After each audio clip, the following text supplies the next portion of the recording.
E aí, pessoal da aula D, tudo bem? Eu sou a professora Tamires e estamos aqui no curso de Português para Imigrantes e Refugiados. Se você está chegando agora, não deixe de se inscrever aqui no canal e também procurar os outros vídeos, porque nós já tivemos muitas aulas, muitos materiais sendo disponibilizados. A gente trabalha aqui com um combo, eu diria assim, que são essas aulas em vídeo e mais material complementar para vocês continuarem estudando, continuarem aperfeiçoando o português. Então, nós vamos falar hoje sobre mulheres no comando. Essa é a nossa temática da aula e eu convido vocês, então, a pegarem o caderno de vocês, a abrirem os comentários. Os comentários são um espaço, né, aqui essa caixinha para vocês poderem compartilhar de onde vocês são, há quanto tempo vocês estão aprendendo português, compartilharem as respostas, as perguntas que são feitas aqui também, porque é uma forma de vocês estarem aqui interagindo comigo agora, certo?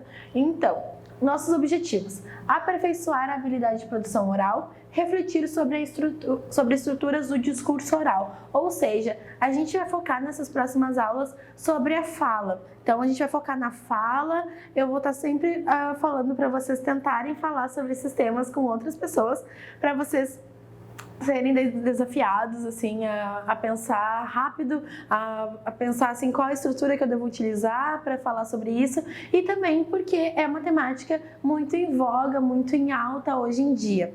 Então, eu trago aqui um elemento provocador do exame CELP-BRAS, lembram dele? Então, sobre o exame CELP-BRAS, nós temos aquela parte que é de interação com o avaliador, né, uma parte de fala. Então, se vocês quiserem dar uma olhada nos materiais, ele está disponível www.urgs.br/acervo CELP-BRAS. Aqui, nesse belo trabalho que o pessoal da URGS fez, o grupo da URGS fez, as professoras, elas conseguiram, então, reunir todas as provas do CELP-BRAS, tá lá separadinho por ano, separado por semestre, por aplicação, e vocês encontram, então, as aplicações já feitas. E é de lá, então, que eu tiro esse elemento provocador, que é a parte da conversa, da interação, da parte oral. Então, nós vemos aqui esse elemento provocador de 2018-2, que é o segundo semestre de 2018, que tem como título, então, Mulheres em Cargos de Comando. O avanço lento das mulheres nos cargos de comando. Empresas que apresentam seus dados ao GPTW mostram como evolui o equilíbrio de gênero nos postos de chefia. E aqui embaixo, então, a gente vê duas representações de mulheres, uma trabalhando ali no que parece ser uma fábrica e a outra mais assim social, né? Então, o que está escrito aqui embaixo que está bem difícil de ver? Mulheres na coordenação de equipes ainda são raridade em muitas companhias. Segundo o IBGE, elas representam 37% dos ocupantes de cargos de chefia nas empresas brasileiras. Então, quando a gente se depara com um elemento provocador, que a gente já falou sobre isso, se você não sabe, ainda nós temos algumas aulas sobre o CELP-BRAS, a gente sempre acaba mencionando, eu sempre acabo mencionando, mas falando especificamente sobre o exame, nós temos duas aulas, tá?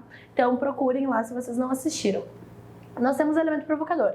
Temos que fazer a leitura de tudo que está aqui, né? Quais as imagens, a imagem, qual é o texto verbal, texto não verbal. Então a gente vê que temos o texto ali em primeiro plano e aqui a imagem para ilustrar qual é o assunto, né?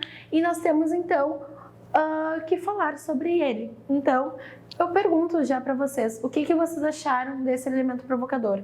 Como é que vocês responderiam? Aqui a gente não tem microfone, eu não posso escutar vocês, não temos fone de ouvido, né? Assim, então, eu convido que vocês tentem ter essas aulas ou com uma outra pessoa do lado de vocês, para vocês irem conversando ao mesmo tempo, ou depois levem essa temática para conversar com outras pessoas, certo?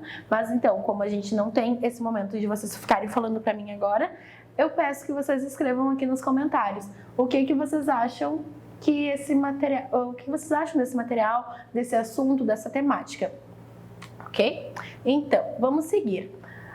Nós temos aqui as perguntas que podem ser feitas para esse elemento provocador que nós acabamos de ver. Então, para responder essas perguntas, nós temos que ter uma certa desenvoltura assim na língua, porque tudo isso vai ser respondido. Por exemplo, se vocês estivessem na hora da prova, vocês teriam que responder, mas não seria assim, o avaliador não ficaria, não daria isso aqui para vocês, não perguntaria nessa ordem. Então, vocês têm que estar prontos. E o mais importante é lembrar que é uma conversa, ok? Então, como é uma conversa, tem que manter o fluxo, tem que deixar também a outra pessoa falar, enfim. Mas o mais importante é que vocês falem. Então, seria muito interessante se vocês pudessem dividir essas perguntas e brincar, assim, por exemplo, de entrevistador, repórter, com alguém que esteja aprendendo com vocês ou com alguém que queira ajudá-los, né, a estudar, porque cada um poderia fazer uma pergunta para o outro e ficar nessa coisa, porque seria um pouco mais real. Então, e na primeira pergunta nós temos, em sua opinião, o que faz com que haja menos mulheres nos cargos de comando? 2. Em sua opinião, existem diferenças de comportamento entre homens e mulheres nos cargos de comando? Se sim, quais são? 3. Quais sugestões poderiam ser dadas para empresas que gostariam de abrir espaço para mulheres nos cargos de comando? Quais sugestões você daria para mulheres que estão buscando subir na carreira? Para você, homens e mulheres devem ter as mesmas oportunidades de trabalho, por quê? Em seu país, ainda há uma grande diferença entre as oportunidades de homens e mulheres no mercado de trabalho? Comente. Em sua opinião, existem atividades que os homens desempenham mais facilmente que as mulheres? Comente. O que ainda precisa mudar na sociedade para que tenhamos uma maior igualdade entre homens e mulheres no mercado de trabalho? Então, essas são as perguntas que estão sendo feitas em relação a esse elemento provocador. Então, nós temos ali perguntas que pedem para você dar a sua opinião, para você sugerir, para você fazer uma comparação entre o seu país de origem e o Brasil, porque o CELPE-BRAS é certificado, a prova de proficiência do português com a variação brasileira. Então, os temas, eles são sempre relacionados à nossa cultura aqui no Brasil, aos temas de debate do meio social, nosso meio social. Então, são sempre relacionados ao Brasil. Então, não tem nada a ver outros países falantes de português, não vai ter relação, assim, direta com o que está acontecendo, por exemplo, em Portugal, ou o que está acontecendo em Macau, ou o que está acontecendo em outros lugares que falam português.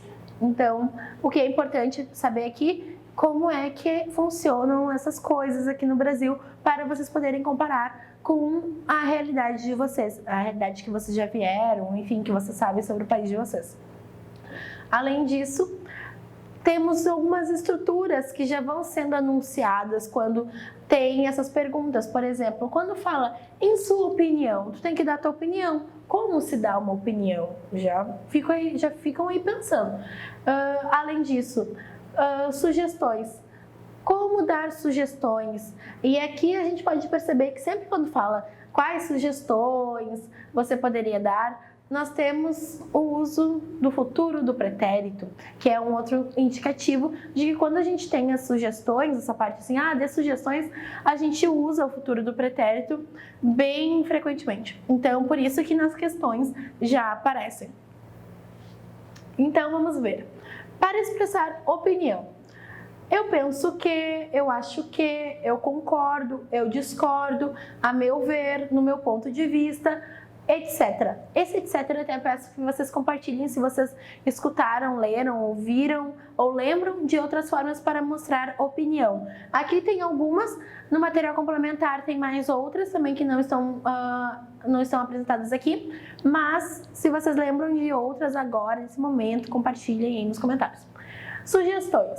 Acho que seria melhor, você poderia, acredito que poderíamos, penso que se você pudesse, se você quiser, posso, se eu fosse você, etc. São algumas formas que a gente pode utilizar para dar sugestões, algumas formas de estruturas linguísticas, né, que é o que eu estou dizendo agora. Então, a gente percebe que demonstrar opinião leva a expressar ideias argumentativas. Lembre-se de usar os recursos coesivos para dar o sentido do que você deseja dizer. Recursos coesivos, porque são aquelas palavras que vão dar o sentido exato do que vocês querem dizer. Então, se vocês querem adicionar informações, vocês sabem que vocês podem utilizar as conjunções aditivas, e a gente usa 3x4, utilizando uma expressão agora que é direto, essas conjunções na nossa fala. Às vezes a gente não usa as conjunções assim um pouco mais rebuscadas, diria, que são aquelas mais assim cultas, mas a gente usa o mas. Olha só, toda hora eu falo mas, eu falo então, eu falo porque, né? A gente vai utilizando, só não utilizem o né assim para escrita, porque só se for escrita informal. Mas o né é um vício de linguagem, então, né? Mas vocês podem utilizar, devem utilizar os recursos coesivos, porque eles expressam o sentido exato do que vocês querem dizer. Então, utilizar o presente do indicativo e o presente do subjuntivo pode auxiliá-lo a expor melhor o seu ponto de vista.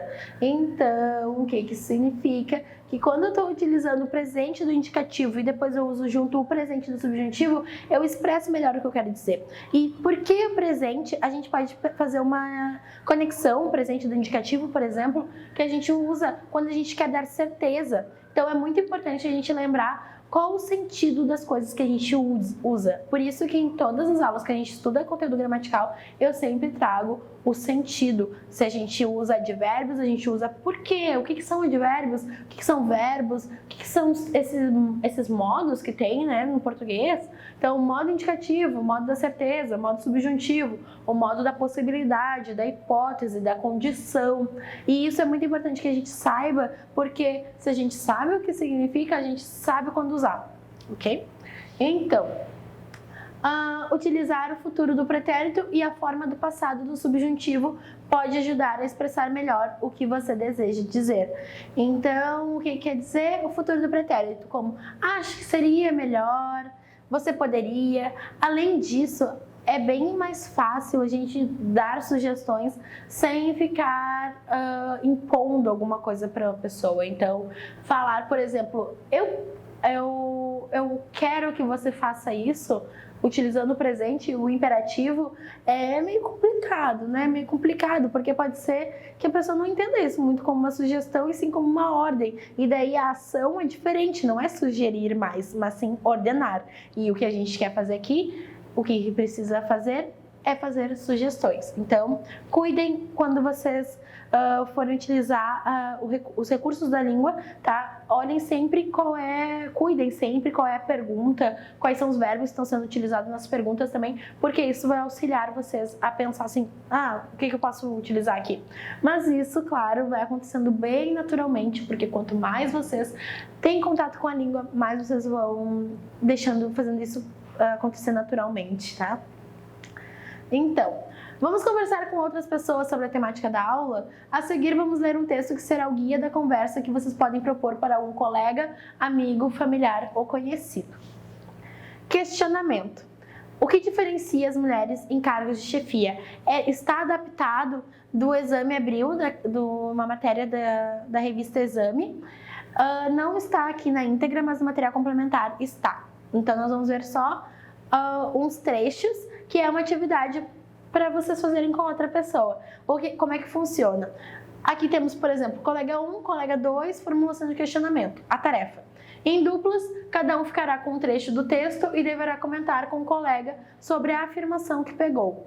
Leia o trecho do texto, compartilhe a sua opinião e pergunte para o colega qual o seu ponto de vista acerca do que foi mencionado. Então, colega 1. Na vida real, ainda se espera que a liderança feminina seja mais branda ou delicada do que a masculina. Então, se eu fosse colega 1, eu li, aí eu vou comentar o que eu achei sobre essa afirmação. E eu vou trazer outros elementos, porque como eu vou ter que dar minha opinião, eu tenho que argumentar, tenho que trazer exemplos. E daí eu falo, tá, e pra você, fulaninho, né, colega 2, o que você acha? E daí o colega vai comentar sobre. Um exemplo de formulação de questionamento. Você acha que mulheres têm essa imagem de delicadeza até quando são chefes? O que você pensa sobre isso? É uma forma de fazer essa questão para outra pessoa. E daí o colega poderia responder aqui do lado, poderia falar para vocês. O segundo trecho Essa imagem anda de mãos dadas com a percepção de que as mulheres são mais emocionais do que os homens. Nesse trecho, o colega 2 já pegaria essa parte do texto, leria, comentaria e faria uma formulação de questionamento para o colega 1. Aqui na terceira parte, os dois, tá? Vocês dois, têm afirmações que vocês vão ter que ler, comentar, dar opinião e fazerem formulações para o colega, tá? Então, o colega 1 ficou com: as mulheres costumam ser chefes com mais jogo de cintura. Vocês entendem jogo de cintura? O que isso significa? É mais jeito para lidar com as coisas, vai saber lidar com situações assim, um pouco adversas, situações um pouco mais complicadas, tá falando mais, consegue lidar mais com essas situações do que homens. Vocês concordam com isso? E o trecho do colega 2, para começar, é preciso que a responsabilidade pelo trabalho doméstico e o cuidado com a família deixem de ser atribuições só delas. Então, o colega 2 pegou esse trecho, lê, comenta, formula a questão para o colega 1 responder. Então, aqui nós temos uma pergunta bônus. Qual a relação entre trabalho doméstico e vida profissional da mulher? Porque é isso que esse trecho leva a gente a fazer um questionamento sobre isso. E eu gostaria que vocês respondessem. O que vocês acham? Existe uma relação? Se existe, qual é a relação? Se vocês acham que não tem relação, por quê? Porque em alguns lugares é dito que sim, né? Então, compartilhe as informações de vocês, o que vocês pensam sobre o assunto, e vamos conversando. E lembre-se de conversar com pessoas que falam português também sobre esse assunto. Então, você conhece mulheres ocupando cargos de chefia? Você sabe se o percurso para elas chegarem lá foi fácil? Procure conversar com alguma mulher que esteja à frente de um negócio para se informar. E aqui já está uma oportunidade para vocês treinarem o português de vocês e treinarem a discussão dessa temática com uma pessoa que fala português, certo? Então, bons estudos, até mais!